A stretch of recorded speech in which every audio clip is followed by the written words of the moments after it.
What's up, Corey? How are you, my friend? What's up, Aslan? You doing all right? Had a good Monday?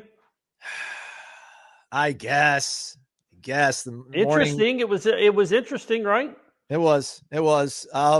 So interesting that we start off today's show, the mailbag, and we kind of jump right into our generating discussion sparked by Cummins segment, Corey. We've got a different one this week. And before you generate power for us, we have an audio submission for our question of the week. Stand by as we play that for our folks at home. I know you take it day to day, week to week, game to game. Fans don't. What do you think the trajectory is for this program heading into 2026?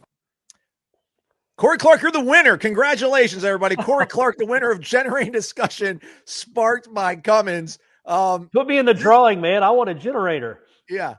This answer will be obviously what we're discussing on the large part of the show day. So that's why I want to kind of get to it. But we do have an actual winner. We're going to give it to Mike Norvell, apologist, who's he's been around since 2019, Corey. He's only posted 4 times. This is the 4th time he's ever posted, and it was in response to Mike's response to your question, and that is, why is Mike talking about winning championships and hoisting trophies?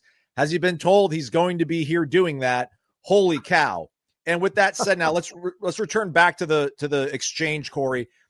It was about 2 minutes worth, and I know that's a little bit longer than we like to play on a podcast, but I think no way that answer was only 2 minutes long. I apologize. It was like 8 minutes. I've shortened it down to 2 minutes. Okay. All right. But so the context is all still there. And I still think this is a fair setup and a fair depiction of what he said. Before we do that though, Corey, you want to actually give us some power? Oh, my ex-wife Shanna told me that I have to stop making the sounds when I'm doing pulling the chain back. She said it's really off-putting to people that are just listening to podcasts. It sounds gross. Okay. So I will just do the motion, but I won't. The grunt, I guess I got to stay away from the grunt. She said it's pretty gross. I don't know why she'd say that. Hey, it was good enough for her for 15 years, 18 years, whatever. It was a great run, Shanna. Great run. We got a kid out of it. A decent enough kid. So God bless us all. So here we go. And then I'll push the button. There we go. Sorry. It's Generating Discussion is sparked by Cummins. Give them a follow over on Instagram. Cummins Lifestyle. It's all one word. It's an Instagram page. It's generators. How does this all work, Aslan? Well, it gives you some inspiration. It shows you what you can do out in the great outdoors, and your RV has a Cummins own-in generator in it. It's reliable. It's quiet. It's the world's best-selling installed generator in an RV for a reason. Check that out. Also, the portable generators, which will go to the end-of-year grand prize winner for our Generating Discussion franchise here on the show. All right. This was Monday in 2 minutes, pretty much, everybody. Buckle up. I know you take it day to day, week to week, game to game. Fans don't. What do you think the trajectory is for this program heading into 2026? I've got an elite level confidence for what's ahead for this program, and I believe in it. We've won championships here. We've done that. And to be a part of a staff that fixed it. From when we first got in here to achieve at an elite level that is, as one of the best times that this program has seen through a stretch of 19 straight games. I mean, it was, and you can find all the reasons. Well, this was closer. That's good, but we still got we did it. And we lifted a trophy, and we were able to have success. 24 was an absolute it was a complete failure. We lived it. We did it. We made changes. And, as this year, I think we are improved. I mean, when you look on both sides of the ball, I think we have taken positive steps. But there's been some transitional elements of it that, we've got to, we needed to be better. And I say that it's, we've shown the capabilities on both sides. I mean, we played as good as anybody in the United States of America at points of this year, and we played as bad as probably anybody at times this year. I've got elite expectations, and we're going to win a championship here in the very near future. Everywhere I've been, I've won a championship. Like I was say, the 1 year at Pitt, we did not, but everywhere else, right? I've been as a player and as a coach. I know what it looks like, and I've actually done it.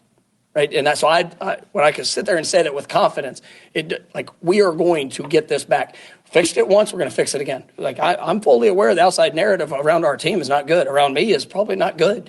That's fine. That will not affect the job that I'm going to show up and do. Right, the job I'm going to show up and do is I'm going to pour everything I have into this team with a championship expectation, right, for us to go grow and be better. And why I can say that? Because I've actually won a championship. I've done that. And we're going to do it again. And we're going to do it here.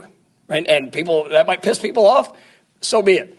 Right? They'll be celebrating when we're hoisting a trophy. Corey, take it away, brother. That was a lot. And it was a part of a column that you wrote on Monday.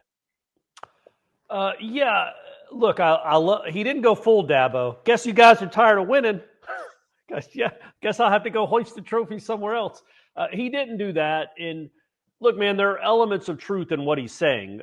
They are better. They are improved. You can't deny that. But, you know, he described it as a complete failure in 2024. And it's like, okay, so you've improved on a complete failure. I wouldn't say this season is a failure yet. But give me one or two more losses and you absolutely call it a failure.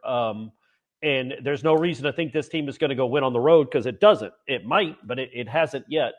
So, you know, the thing that struck me about it was he's really putting himself out there to a large degree. And you wouldn't think someone that is 20% sure, 40% sure, 5% sure, or even 50% sure that they're going to be the head coach next year would put themselves out there to that degree. Yeah.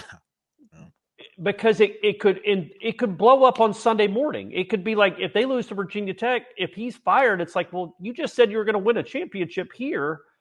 So I kind of respect it, man. Like just go all out, go all in with what you're doing and saying, yeah, I'm going to win a championship here. I don't think the people listening to this or watching this right now, I think the vast majority of people listening to my voice right now don't think he'll even be here next year to hoist any trophies. But don't you think Mike Norvell thinks he's going to be here? Otherwise, that was a bizarre answer, and he's not a bizarre guy, and he's not unhinged at all. He's level-headed. He was joking around with us before the press conference. Like, he's in his right mind. So I think as we sit here in, you know, almost the middle of November, heading into Virginia Tech week, I think Mike Norvell thinks if he wins the next 3 games, or 2 of the next 3, or none of the next 3, well, that's probably not true. But if he wins a few of these games coming up, he's going to get a chance to hoist some trophies at Florida State next year. Right? And how can you read it any other way? Yeah, no, he certainly hasn't been told, hey, man, you got 3 games left, enjoy it. Well, that's what I look as the problem is that, like, you don't say that unless you have some kind of assurance that, like, yeah, we're riding with you. You're still our coach. But at the same time, and like, you know, I listened to some of Jeff's show on Monday before we hopped on and did this. You know, what else is he supposed to say? But like, man, you don't have to go that far. Not that. So no, that's what look, coaches have always talked confidently. He's been talking confidently now for 18 months. Saying he's going to fix it. He knows how to fix it. This is getting fixed, and it's going to be an immediate, fast fix. Taggart did the same thing. I'm sure Jimbo did in 17 too. They talk confidently. This was above and beyond that. He knows he's on the hot seat. He knows he's in the crosshairs, and he knows that most people think and want him fired. So for him to be like in this moment with 3 games left in the season saying we're going to be hoisting championships here soon, you just wouldn't set yourself up to look like a buffoon. If you know what I mean? Like, I don't think he would just do that willy-nilly, like just pie in the sky. I'm going to say it. There's no reality to it at all. Again, I don't think he has been there's no way, in my opinion, the administration has told Mike Norvell he's coming back next year. I also don't think there's any way they've told him he's not coming back. You know what I mean? So right now he thinks it's still in the balance, and he thinks if they do well enough in these next 3 games, which they honestly, should win at least 2 of them. We'll see, though. Should and would and could.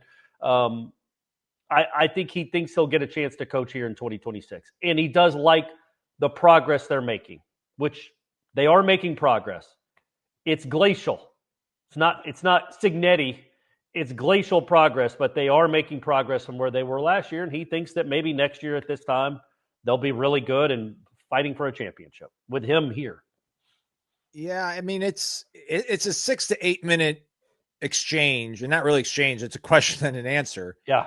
I said, I think 17 words. He said 1,200.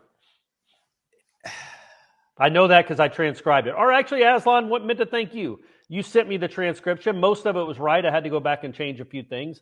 It's a great time to be alive where they can transcribe 8-minute answers and you can just throw it on a page. But yeah, I said 17 words. His counted out around 1,200 or so. This felt to me a lot, though. This was almost like, has he not spoke to Mike Alford in a few weeks? And this was almost his, him coaching himself up, like almost his dress rehearsal for when he has to walk into that office at the end of November after the game in Gainesville and talk about the future if it hasn't already been decided by then. Because the way he talked about, we're better, like we were improved, like, 2024 is a failure. We lived it. We did it. We made our changes. We are a better team. And listen, we don't dispute that fact. Like we talked about it. It's made a couple of people upset that, we do point out the fact that they are greatly improved. But again, it's coming off. To me, this so much to me felt almost, I don't want to say performative, but this felt like, man, this is a platform that not only quiets some maybe outside noise, but you talk so many times about when these coaches and these players speak to us in the media, they're actually speaking to the fans. This felt almost like we were a conduit to the administration. Yes. 100%, because he said that might piss people off when he's talking about hoisting championships and winning here again. And he goes, I don't care. When he's saying I don't care, he's talking to the fans that want him fired, and he's like, they'll be celebrating when we're hoisting another trophy, which is like, all right, Mike, you were all in. Which again, turn heel at this point, like be NWO or something. Like we're all black, like the wrestling crew from the early '90s. Like not the rap. Weren't they NWO? Yeah, NWO, man. The rap, not the rap group. I know that was NWA, but the wrestling was NWO. Correct. New World Order. That's right. Then they had World Order. Everybody knows the Wolf Pack. The Wolf Pack was Red, Scott Hall, Scott Nash. They broke off, but that's neither here nor there. We digress. That was my fault. And NWA had Ice Cube, Eazy-E, and MC the Ren. others. MC Ren. There you go. Yeah, DJ Yellow. So you're losing when he's in your crew. That was a part of Ice Cube's diss track. Yeah. Ultimate diss track. Vaseline, no Vaseline is unbelievable, gang. Anyway, we have a complete digression. You don't do what he did lightly, right? I just don't think Norvell did what he did on Monday lightly. Yeah, but what changes though, Corey? him. You talk about you don't want to make yourself look like a buffoon. What changes? I mean, either you call your shot, and if you don't, I don't think this is played on loop for the rest of eternity. Not even after a year, wherever he lands. Maybe when he first gets hired, the fan base is like, "Oh, he said that," but then you're on to that. I don't know how much of it in our ADHD world, how much of this is really going to be retained. But I do get your sort of the spirit of what you're saying. Like, yeah, nobody wants to look like a buffoon. But also, I just don't think it's not human nature. It makes no sense. There's no rationality or logic to if you're convinced you're going to be fired in 3 weeks, that you would say what he's saying. You just wouldn't. You wouldn't talk about hoisting championships and everybody. That's fine. Everybody's going to be a fan then. Everybody's going to be celebrating then. I just don't think you go that hard. You don't steer that hard into the storm unless you think that you've got the boat to get through it. I don't think he has the boat to get through it, but we'll see. I think 7-5 is a conversation. I know people don't want to hear that, and I'm convinced Mike Norvell thinks 7-5 means 2026 is a reality. Again, that might not be the reality, but I mean, Michael Alford was at Clemson. He was standing 5 feet away from us when we were interviewing Norvell. Like, he's a part of the program. He's here. He's seen. They talk. I don't know if they get into specifics like, hey, man, you need to win this week or you're going to give me no choice. But I could see that being I could see conversations like that happening. And I just think Norvell has the utmost confidence. And maybe it's false. I shouldn't say he has the utmost confidence because it might be false confidence. But I do think he believes they're a good team that's going to win the next 3 games. I also think there were times last year he thought like his team could play with Miami or beat Florida or go up to Notre Dame and keep it interesting. So sometimes he's delusional. This might be delusion. It could be delusion. He doesn't strike me as a delusional person, though. And I just don't think he would do that off the cuff. I think he thought through that answer. I think he thought he was going to be asked something like that. In fact, me and him had we met for coffee before the press conference, and I went through what I was going to ask, and Mike cut me off. If I seem like I'm stammering a little bit, cut me off, and then you've got the platform for the next 10 minutes, buddy. So I know he knew. Obviously, he knew a question like that was going to come in some form or fashion, and that he thinks they're going to win championships. It's almost like it's not how dare you, right? Like he's not sitting there saying, "How dare you question me?" I just think he has belief in what this staff has done in a short amount of time, the players they brought in, and more importantly, I guess in his mind, because he talked about the future a lot, the players they could potentially bring back. That gives him confidence that 2026 will be a bigger upgrade than 2025 was to 2024.